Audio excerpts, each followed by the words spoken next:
What is freedom? Does freedom allow a person to do whatever he wants? There is a famous poem that is written by Robert Frost, The Mending Wall. In his poem, he says, "My apple trees will never get across and eat the corns under his pines," I tell him. But he only says, "Good fences make good neighbors." Here, the poet grow apples and the neighbor grow pines.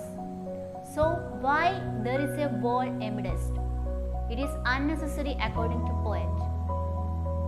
Because the wall acts as a natural barrier or law that restrict poet's natural or individual freedom to enter neighbor's land.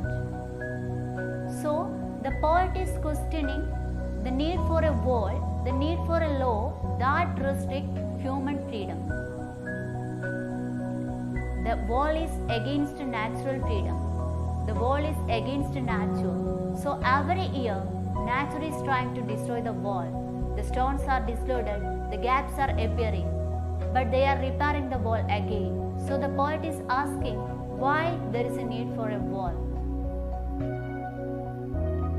So the neighbor says, good fences make good neighbors, and good laws make good society.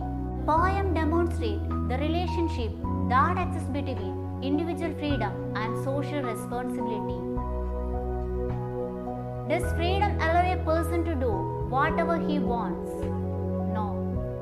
There are social restrictions, social norms and laws which help the formation of a society, which help to maintain a social order.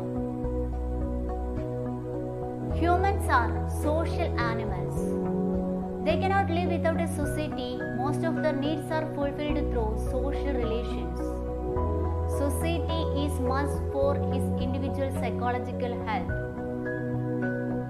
So, there are social restrictions and social norms that help the formation of a society to maintain social order. The Greek concept nomos and physics. Physics means natural and nomos means laws that is generally thought to be human invention for the purpose of restricting natural freedom, individual freedom to maintain social order. So laws means a system of rules that govern a society to maintain social order. Who was totally free? It was our ancestors who lived in the forest. They were totally free. There were no social restrictions, there were no rules, there were no inhibitors. They were free to do whatever they want. That's why they are primitive. In a civilized society, there are social restrictions and social norms. That's why we are civilized. The transformation of primitive human being into social well-being or the formation of society is by such laws and restrictions.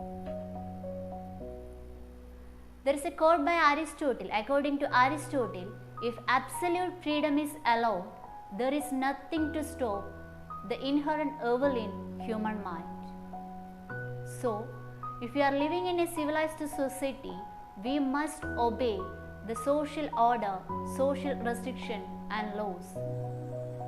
And society is must for individual psychological health. Man cannot live without society because humans are social animals. If you would like to watch the complete video, watch my channel.